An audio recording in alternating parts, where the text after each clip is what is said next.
میرے محترم بزرگوں، بھائیو، دوستوں، یہ ذی القعدہ کا مہینہ ہے۔ اس کو حج کا مہینہ بھی کہا جاتا ہے۔ یہ حج کا مہینہ ہے۔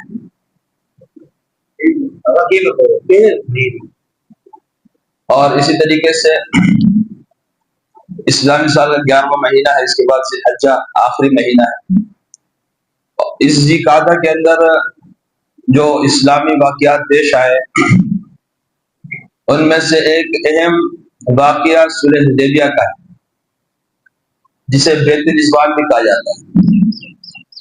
تو اس مناسبت سے کچھ اس واقعے کے متعلق اور اس میں حاصل ہونے والے جو سبق ہے مسلمانوں کے لیے، اس کے متعلق عرض کرتا ہوں۔ اس کا یہ فائدہ بھی ہوگا تو کہ اسلام سے، اسلامی تاریخ سے ایک مناسبت پیدا ہوگی، دلچسپی پڑے گی اسلام کو پڑھا جائے کہ اسلام کیسے مختلف ادوار میں پھیلا ہے، مسلمانوں نے کیسی کیسی قربانیاں دی ہیں۔ اور ضروری یہ چیز ہے کہ آدمی کو اپنے دین کے بارے میں اتنی معلومات ہو کہ کل کو اگر کوئی پوچھے تو کم از کم اس کو کچھ نہ کچھ بتا تو سکے۔ اور یہ غفلت کا دورہ ہے۔ بس اوقات زندگی گزر جاتی ہے لیکن اسلامی تاریخ کو پڑھنے کا وہ شوق نہیں رہے، وہ شوق نہیں ہوتا، وہ جذبہ نہیں ہوتا، وہ فکر نہیں ہوتی۔ تو جب پڑھیں گے تو سمجھیں گے، ان کا جذبہ قربانی سامنے آئے گی تو اللہ تعالیٰ اس کی برکت سے ہمارے اندر بھی کچھ اس کا اثر پیدا فرمائیں گے۔ تو اسلامی تاریخ کا مطلب صحابہ کے واقعات، صحابہ کی قربانیاں۔ اسلام کے سب سے پہلے سپاہی وہی لوگ ہیں اور اسلام انہی سے پھیلا ہے۔ یہ اللہ کے رسول صلی اللہ تعالی علیہ وسلم کے براہ راست شاگرد ہیں۔ اور جیسے استاد کامل، کمال، اکمل، اس طرح ان کے شاگرد بھی کامل، کمال، اکمل والے ہیں۔ اللہ نے ان کو سراپا کمال بنایا تھا۔ تو ان تاریخ سے ان کی کچھ جھلک ہمیں نظر آتی ہے کہ صحابہ کیسے لوگ تھے۔ یہ واقعہ ہے صلح حدیبیہ کا، جو سن 6 ہجری میں پیش آیا۔ حضرات صحابہ کرام کو اللہ تبارک و تعالیٰ کے حکم سے مکہ کی 13 سالہ مشکل ترین زندگی گزارنے کے بعد حکم ہوا تھا مدینہ المنورہ ہجرت کرنے کا۔ اللہ کے رسول صلی اللہ تعالی علیہ وآلہ وسلم بھی اللہ کے حکم سے آخر میں تشریف لے گئے۔ تقریباً 6 سال کا عرصہ ہو چکا ہے، بیت اللہ کی زیارت نہیں۔ وہ بیت اللہ جس کی محبت اللہ تعالیٰ نے انسان مسلمان کی فطرت میں بٹھا رکھی، اور ہر کسی کا شوق ہوتا ہے کہ میں بیت اللہ کی زیارت کروں۔ علماء کرام فرماتے ہیں کہ 3 چیزیں ایسی ہیں جن سے انسان کا کبھی جی بھر ہی نہیں سکتا۔ فرمایا ایک تو پانی، اب دودھ ہے اللہ کی بڑی نعمت، لیکن 1 گلاس 2 گلاس پینے کے بعد پینے کو دل نہیں کرتا۔ بڑی سے بڑی اچھی سے اچھی مشروب ہو، پانی کے اندر اگر ملاوٹ کر دی جائے، شربت بنا دیا جائے، اعلیٰ سے اعلیٰ اس میں ذائقے ڈال دیے جائے، لیکن 1-2 گلاس سے زیادہ نہیں پیے گا۔ صبح پیا ہے، شام کو پی لے گا، دوسرے دن کو دل نہیں کرے گا، نئی چیز مانگے گا۔ طبیعت، انسان کی طبیعت ایسی۔ لیکن پانی ایسا ہے صبح سے شام تک 20 گلاس پی لیتا ہے انسان، اور گرمی میں تو کئی گلاس پی لیتا ہے، لیکن ہر بار ایک الگ مزہ، ایک نیا ذائقہ اللہ نے اس میں رکھا۔ کبھی دل نہیں بھرتا پانی سے۔ اللہ نے طبیعت کے اندر پانی کی طلب ایسے رکھ دی ہے۔ اسی طریقے سے قرآن کریم، یہ اللہ کا وہ ہدایت نامہ ہے، وہ کتاب ہے کہ انسان ساری زندگی پڑھتا رہے، کبھی بھی دل نہیں بھرتا اس سے۔ ہمارا خود کا تجربہ ہے، آپ نے بھی دیکھا ہوگا، کوئی بھی کتاب ہو، کسی بڑے مصنف کی لکھی ہوئی ہو اور بڑے بلاغت فصاحت کے ساتھ لکھی ہو، 1 بار 2 بار تو ایک مزہ دے گی، تیسری بار ذرا دل اچاٹ ہو جائے گا، 4تھی بار پڑھنے کو دل ہی نہیں کرے گا، یہ تو پڑھ چکا ہوں۔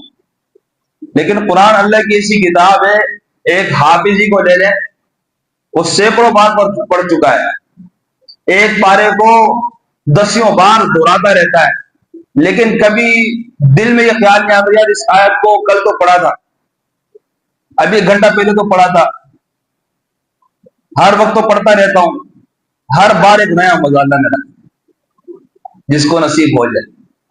اس لیے حضرت عثمان رضی اللہ تعالیٰ فرمایا کرتے تھے لو طہرت قلوبکم ما شبعتم من کلام ربکم، کہ دلوں کا پاک ہونا ضروری ہے، کتاب اللہ سے کبھی دل نہیں بھر سکتا، دلوں کا پاک ہونا ضروری ہے، دل پاک ہو تو کلام اللہ سے کبھی دل بھر ہی نہیں سکتا۔ لو طہرت قلوبکم ما شبعتم من کلام ربکم۔ اور تیسرا فرماتے ہیں کہ بیت اللہ، جسے کعبہ بھی کہا جاتا ہے، یہ اللہ کا سب سے پہلا گھر، اس کائنات میں بننے والا، انسان ہزار بار کیوں نہ اس کو دیکھ لیں، ہر بار ایک نیا مزہ، ایک نئی کشش، جن کو اللہ نے نصیب فرمائی جو بیت اللہ جاتے ہیں زیارت کرتے ہیں، آپ ان سے پوچھیں گے بتائیں کہ ہر بار ایک نیا مزہ، ایک نئی لذت ملتی ہے اس کو دیکھ، آنکھوں کو ٹھنڈک ملتی ہے، اللہ کا گھر ہے نا، اللہ سے نسبت ہے اس کو، بیت اللہ جس کا نام اللہ کا گھر۔ تو صحابہ کرام آپ اندازہ کریں ایسے اللہ سے سچا عشق رکھنے والے، محبت رکھنے والے، اور اللہ کے رسول صلی اللہ تعالی علیہ وآلہ وسلم جب ہجرت فرما رہے تھے تو بیت اللہ کو کئی بار مڑ مڑ کر دیکھتے رہے، اور آنکھوں سے مبارک آنسو جاری تھے، اور زبان پر یہ الفاظ تھے جس کا مفہوم ہے بیت اللہ تجھ سے ہمیں بڑی محبت ہے، ہمارا دل نہیں کرتا تجھے چھوڑ دے، لیکن مکہ والے ہمیں رہنے نہیں دیتے، انہوں نے ہم پر یہاں رہنا مشکل کر دیا، اللہ کے حکم سے جا رہے ہیں، ہمارا دل نہیں کرتا ہم تجھے چھوڑے۔ تو بیت اللہ کے اندر اللہ نے وہ کشش رکھی ہے، 6 سال کا عرصہ گزر چکا ہے، صحابہ کرام کے دلوں میں ایک امنگ ہے، شوق ہے، تڑپ ہے، ایک ولولہ ہے، ایک جذبہ ہے، بیت اللہ کی زیارت ہو جائے۔ بڑا عرصہ ہوتا ہے جو صبح شام بیت اللہ سے لذت اٹھایا کرتا تھا، اس کے دیدار سے، مہینہ نہیں، سال نہیں، 6 سال کا عرصہ ان لوگوں کو بیت اللہ کے دیدار سے محروم کر دیا گیا حالات کی وجہ سے۔ تو اس دوران 6 ہجری میں اللہ کے رسول صلی اللہ تعالی علیہ وآلہ وسلم کو زیارت ہوتی ہے، زیارت ہوتی ہے اللہ کے رسول صلی اللہ تعالی علیہ وسلم کو، کہ آپ خواب دیکھتے ہیں، خواب میں آپ بیت اللہ کا طواف کر رہے ہیں، اور یہ سب سمجھتے ہیں، حضرات صحابہ کرام کو بھی علم تھا کہ عام انسان خواب دیکھے اس میں 2 رائے ہو سکتی ہے، لیکن نبی کا خواب 100% سچا ہوتا ہے۔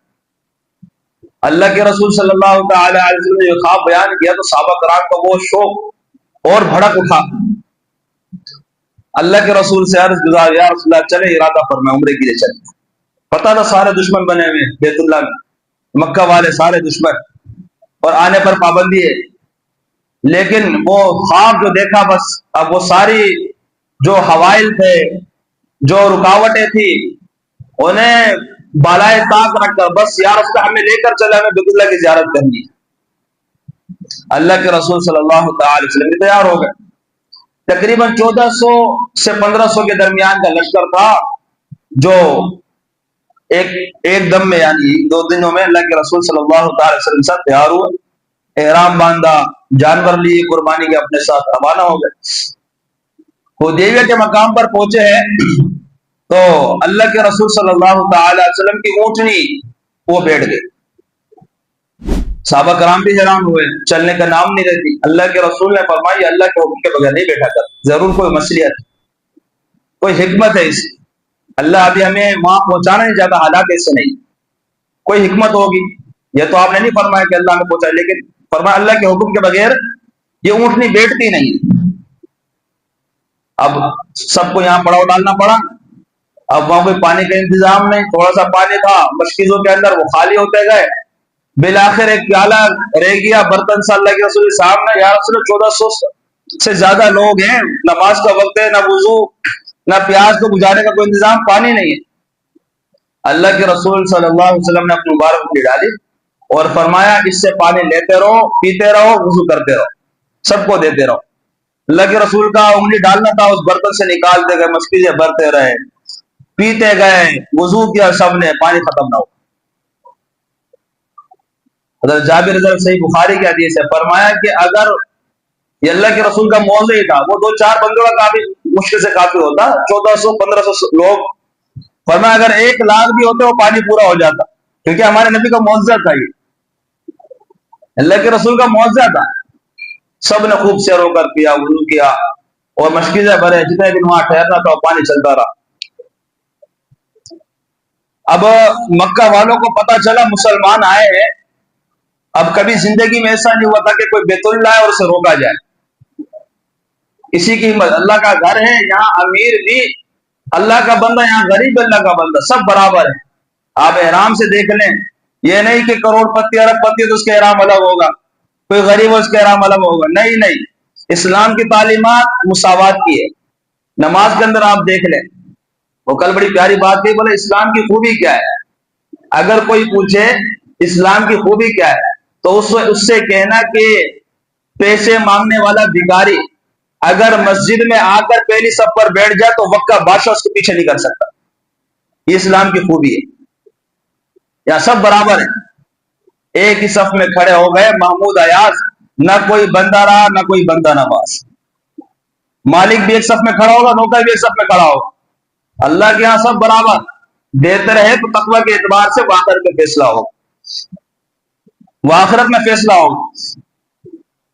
تو میں عرض کر رہا تھا، اللہ کے رسول صلی اللہ علیہ وسلم کو وہاں پر قیام پڑا ہے، اور اتنے عرصے میں مکہ والوں کو جب پتا چلا تو بیت اللہ سے روکنا بھی ان کے لیے مشکل، پھر یہاں ان کی جو غیرت اور حمیت وہ اس کو برداشت نہیں کر سکتے، مسلمان ایسے بلا خوف و خطر آئے اور عمرہ کر کے چلے جائیں، ان پر یہ مشکل تھا۔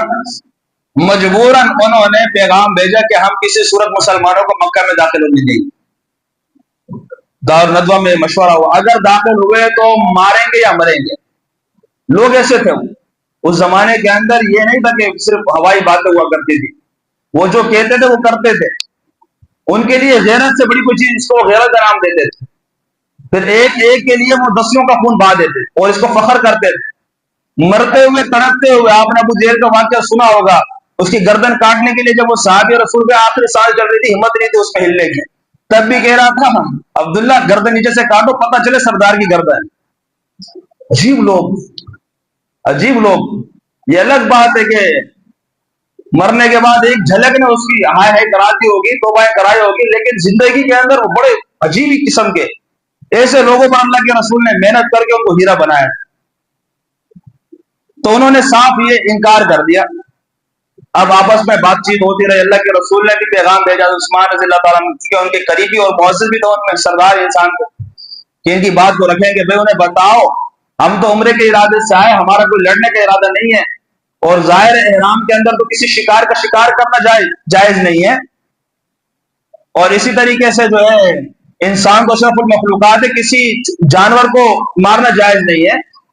تو یہ حالت اور یہ جانور بتا رہے ہم، ہمارے یہاں کوئی ہتھیار بھی نہیں ہے احرام کی حالت میں، مطلب لڑنے کا کوئی تھا نہیں، لیکن بس وہ خود ساختہ غیرت، خود سری ان کو مسلمانوں کے مکہ میں داخل ہونے پر آمادہ نہیں ہونے دے رہی تھی۔ مصالحت ہوئی لیکن اس سے بات حل نہ ہوئی، اور اس دوران پھر انہوں نے اپنے بندے بھیجے، کبھی ایک کو بھیجا، دوسرے کو بھیجا، بات کوئی درمیانی بات نکلے ایسی کوئی صورت بن نہیں رہی تھی۔ اللہ کے رسول نے فرمایا ہم اگر معاہدہ کرنا چاہو تو ہم معاہدہ کرنے کے لیے تیار ہیں، ہم لڑنے کے ارادے سے نہیں آئے، ہم عمرے کے ارادے سے آئے، بیت اللہ کی زیارت کے لیے آئے، اگر تم ہمیں نہیں آنے دیتے، کوئی معاہدہ کرنا چاہو ٹھیک ہے ہم کر لیتے، اگر ہم تم کے تو ہم کبھی نہیں آنے دیں گے تو پھر آ جاؤ میدان میں، ہم بھی اللہ کے راستے میں جہاد کرنے کے لیے تیار ہیں۔ اللہ کے رسول سے زیادہ بہادر کون ہو سکتے تھے؟ صحابہ خود فرماتے کان اشجاع الناس، ہماری آنکھوں نے رسول اللہ سے زیادہ بہادر کوئی نہیں دیکھا۔ فرمایا جب میں غفیر ہوتا تھا، کفار کے ساتھ جب سخت حملہ ہوتا، ہم اللہ کے رسول کے اوٹ میں پناہ لیتے تھے۔ اللہ کے رسول اللہ نے ظاہر جو صفات رکھی تھی، جہاں کے سارے کمالات ایک تجھ میں ہے، وہاں قاسم نانوتوی رحمۃ اللہ علیہ کا شعر، جہاں کے سارے کمالات ایک تجھ میں ہیں، تیرے کمال کسی میں نہیں مگر دو چار۔ آپ خوبیوں کے مجموعہ ہیں، حسن یوسف، دم عیسیٰ، ید بیزہ داری، آنچ خوبہ ہما دارن تو تنہا داری۔ فرمایا یوسف علیہ السلام کا حسن اپنی جگہ، موسیٰ علیہ السلام کا عصا کو پھینکنا اور بغل سے نکالنا، اس کا روشن ہو جانا، یہ معجزہ اپنی جگہ۔ عیسیٰ علیہ السلام کا مردے پر پھونکنا، اللہ کے حکم سے زندہ ہو جانا اپنی جگہ۔ فرمایا سب خوبیاں ایک جگہ، وہ ایک ایک ان میں موجود تھی، دو دو چار چار آپ میں سب موجود تھی۔ آنچ خوبہ ہما دارن تو تنہا داری۔ تو شجاعت میں اللہ کے رسول کی کوئی ہم پلہ کیا، کوئی قریب نہیں آ سکتا تھا۔ تو آپ نے یہ فرما دیا۔ اب ان کو جب یہ سنا اللہ کے رسول نے یہ فرمایا تو ان پر روک کاری ہو گیا۔ نبی کی زبان سے جب اس طرح کے الفاظ سننا تو سمجھتے تھے بس بغض اناد، تو انہوں نے کہا بھائی مصالحت کی کوئی صورت نکال جائے، معاہدہ لکھا، اور معاہدہ دیکھ کر سہیل بن عمر جو سب مسلمان نہیں ہوئے تھے، بعد مسلمان ہوئے، ان کے جو ہے وہ عمر رسیدہ اور معزز آدمی تھے، وہ آئے اللہ کے رسول صلی اللہ علیہ وسلم کے پاس، اور وہ صلح نامہ جو تیار کیا تھا اس کی شرائط بتائی، لیکن وہ شرائط بظاہر ایسی تھی کہ آپ بھی سنیں گے، اور اس وقت صحابہ کرام میں بڑا تردد ہوا ان شرائط کو سن کر، ایسا لگتا تھا کہ کفار کی جیت ہو گئی، مسلمان ہار گئے، لیکن اللہ کے رسول بہتر جانتے ہیں کون سی صورت کس کام کے لیے بہتر ہے اور کس وقت کیسے جیتا جاتا ہے، اللہ سے زیادہ کوئی نہیں جانتا۔ اللہ کی تدبیر سے زیادہ مضبوط کس کی تدبیر ہو سکتی، اس لیے اللہ نے قرآن اتارا، یہ فتح ہے۔ صحابہ کرام حیران تھے، یہ فتح ہے، فرما اللہ کی قسم یہ فتح ہے ہماری۔ پھر صحابہ کرام خود فرماتے آگے کے حالات ہم نے دیکھے، واقعی یہ فتح تھی، اس سے بڑی فتح ہم نے نہیں دیکھی۔ صلح نامے کے اندر بھی شرائط تھی، ان میں سے ایک یہ تھی کہ اس سال ہم مسلمانوں کو آنے نہیں دیں گے، اگلے سال آنا ہوگا، بغیر ہتھیار کے آنا ہوگا، اور 3 دن طواف بیت اللہ کا زیارت جو بھی کرے عمرہ کر کے واپس آنے چلے جانے، اس سے زیادہ رہنے کی اجازت نہیں۔ آپ نے فرمایا ہمیں قبول ہے، ہمیں قبول ہے۔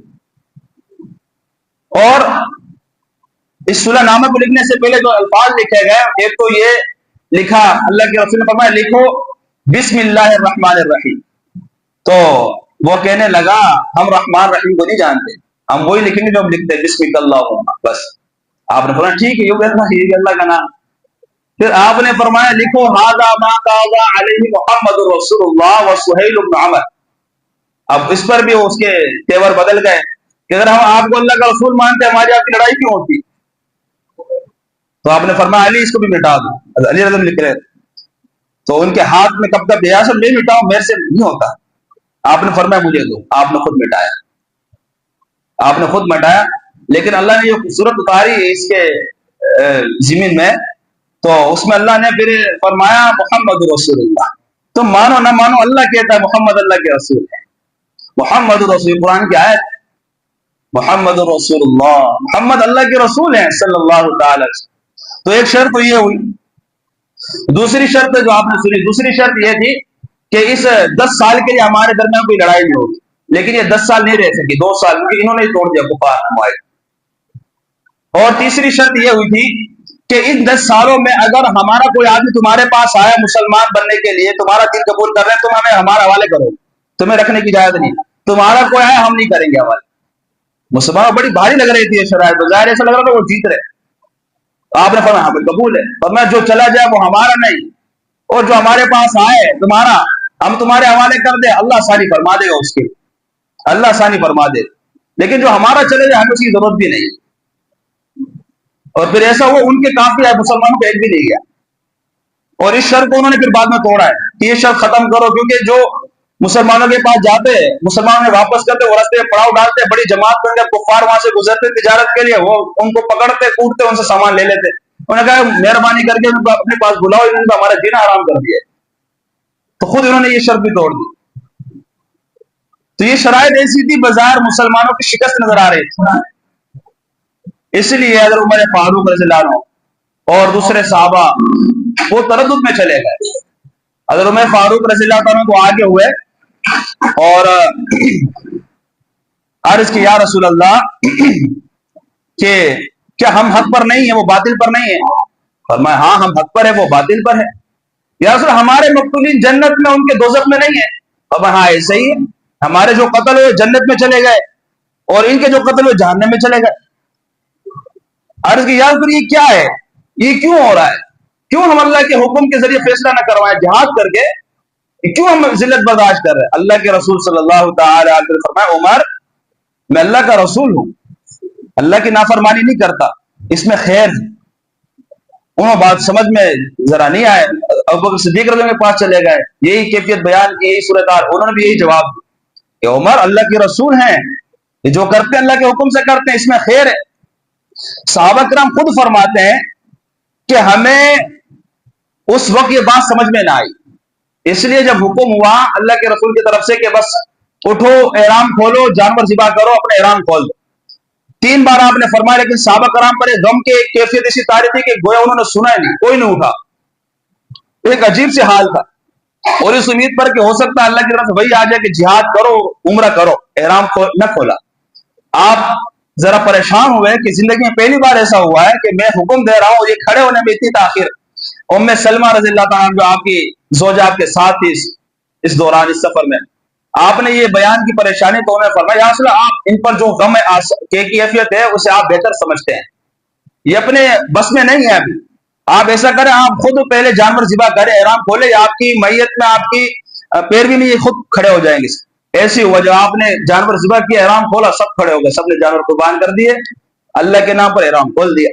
یہ صحابہ کرام کی جان ساری, یہ ایمانی جذبہ تھا ان کا, قربانی کا جذبہ. ہم اور آپ بڑے کمزور ہیں ان کے ایمان کے اعتبار سے. اب دیکھیں نا, بظاہر کتنی چوٹیں دل پر لگی ہے, لیکن اللہ کے رسول کا حکم سب سے آگے.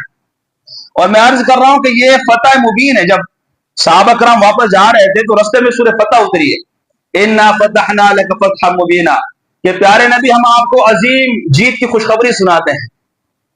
صحابہ کرام کو پر جب یہ آیت پڑھی گئی تو وہ حیران ہوئے, بظاہر دل سے تو تسلیم کیا, لیکن آنکھیں ماننے کے لیے تیار نہیں تھی, دماغ سمجھ نہیں رہا تھا کہ کیسی فتح ہے. لیکن بعد میں خود فرماتے ہیں, فرمایا کہ واقعی بڑی عظیم خوشخبری اور فتح تھی اللہ کی طرف سے, کیونکہ اس کے بعد ایسے حالات ہوئے, یہودی مدینے کے اندر آباد, مسلمانوں کو ان سے معاہدت, آپس میں لڑنا نہیں ہے, جھگڑنا نہیں ہے, ایک دوسرے کے خلاف کسی کی مدد نہیں کرنی, لیکن یہ ہر وقت خلاف ورزی کرتے تھے.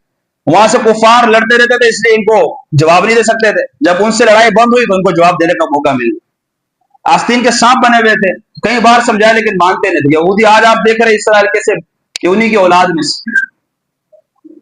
اور دوسرا, اسلام کی دعوت کو عام کرنے کا موقع ملا. دور دور تک جو اسلامی جو حکومتیں تھی, کسرا کی, کیسر کی اور حبشہ, سب کی طرف آپ نے خطوط بھیجا, آج بھی موجود ہے ان کے الفاظ احادیث کے اندر. تو ان کو ایمان کی دعوت دینے کا موقع ملا اور ایمان قبول بھی کیا. نجاشی نے ایمان قبول کیا جو حبشہ کا بادشاہ تھا. اور تیسرا اس کا یہ فائدہ ہوا کہ یہ معاہدہ تقریباً 2 سال رہا, پھر ٹوٹ گیا. فتح مکہ جو پیش آئی ہے, اس دوران 2 سالوں میں اتنے لوگ مسلمان ہوئے ہیں کہ ان 6 سالوں میں نہیں ہوئے تھے مسلمان, کیونکہ قریب آئے, صحابہ کرام کو دیکھا, لڑائی بند تھی. آپ صحابہ کرام کے اخلاق کو دیکھا, ان کے معاملات کو دیکھا, متاثر ہو کر اسلام قبول کرتے گئے. یہاں تک کہ ایک موقع میں خالد بن ولید رضی اللہ عنہ, عمر بن عاص, حضرت عثمان بن طلحہ, بڑے بڑے لوگ, ان جیسا مرد میدان نہیں تھا خالد بن ولید جیسا, جن کو اللہ کے رسول نے سیف اللہ کا, اللہ کی تلوار. یہ بڑے بڑے لوگ آئے, آپ نے دیکھا, فرمایا لوگوں مکہ نے اپنے جگر تمہارے حوالے کر, آ کے اللہ کے رسول کے ہاتھوں پر ہاتھ رکھ کر کلمہ پڑھ لیا. تو آپ خود سمجھ سکتے ہیں کہ یہ فتح تھی مسلمانوں, بہت بڑی فتح تھی. اس میں ہمارے لیے سبق ہے میرے بھائیو دوستوں بزرگوں, کہ اللہ کے رسول جو فرما دے, آپ کے احکام ہمارے لیے جو ہے, بظاہر ہمیں اس میں اگر نقصان نظر آ بھی رہا ہو, لیکن انجام کے اعتبار سے وہ ہمارے حق میں بہتر ہے. جیسے صحابہ کرام اللہ کے رسول پر ایمان رکھنے والے, یقین رکھنے والے, آپ کے حکم پر سب کچھ قربان کرنے والے, اتنے بڑے لوگوں کو اس وقت مسئلے سمجھ میں نہیں, لیکن بعد میں کہا کرتے تھے اللہ کی قسم, اللہ کے رسول بہتر جانتے. آپ جو کہتے ہیں, جو کرتے ہیں, وہی بہتر ہے, ہماری عقل ناقص. قرآن کریم کی آیت سنا کر ترجمہ پورا کرتا ہوں, اپنا بیان مکمل کرتا ہوں ترجمہ بتا کر. اللہ تعالیٰ فرماتے ہیں کہ عسى ان تكرهوا شيئا وهو خير لكم عسى ان تحبوا شيئا وهو شر لكم, کہ میرے بندو ایسا ہے, بہت دفعہ ایسا ہوتا ہے تمہیں ایک چیز بڑی اچھی لگ رہی ہوتی ہے لیکن وہ اچھی نہیں ہوتی تمہارے ہاں, ایسا ہوتا ہے. اور فرمایا بس اوقات تمہیں ایک چیز بڑی پسند ہوتی ہے لیکن وہ بری ہوتی ہے, اور بس اوقات تمہیں ایک چیز بڑی ناپسند, وہی تمہارے حق میں بہتر ہوتی ہے. پھر اللہ تعالیٰ نے سمجھایا کیوں؟ واللہ یعلم وانتم لا تعلم، کیونکہ اللہ جانتے ہیں تم نہیں جانتے، اللہ جو کرتے ہیں وہ بہتر کرتے ہیں۔ اس لیے ہمارا بھی ایمان کا تقاضا ہے کہ ہماری کامیابی اللہ کے رسول نے جو دین دیا اسی میں ہے، آپ کے احکامات پر عمل کرنے میں۔ ایک چھوٹی سی مثال، اللہ کے رسول نے فرمایا شلوار کو ٹخنوں سے اوپر رکھنا، یہ ضروری ہے، فرمایا جو حصہ نیچے ہوگا جہنم کے اندر جائے گا، تکبر کی علامت ہے۔ یہ بات اکثر مسلمانوں کو سمجھ میں نہیں آتی، لیکن انگریزوں نے اپنی پینٹ پھاڑ دی گھٹنوں کی طرف سے، مسلمان نے بھی پھاڑ دی، اس کو فیشن بنا لیا۔ یہ حال ہے ہمارے ایمان کا، آپ خود سمجھ سکتے۔ اس لیے اپنے نسلوں کی تربیت کریں، ان کی فکر کریں، ان کو ایسے ماحول سے بچائیں، کل کو وہ دین بیزار نہ بن جائے، اپنی قبر خراب نہ کر دے، آپ کی آخرت خراب نہ کر دے۔ اللہ تعالیٰ ہمیں ہر موقع پر ہر وقت پیارے نبی صلی اللہ علیہ وسلم کی کامل پیروی نصیب فرمائے۔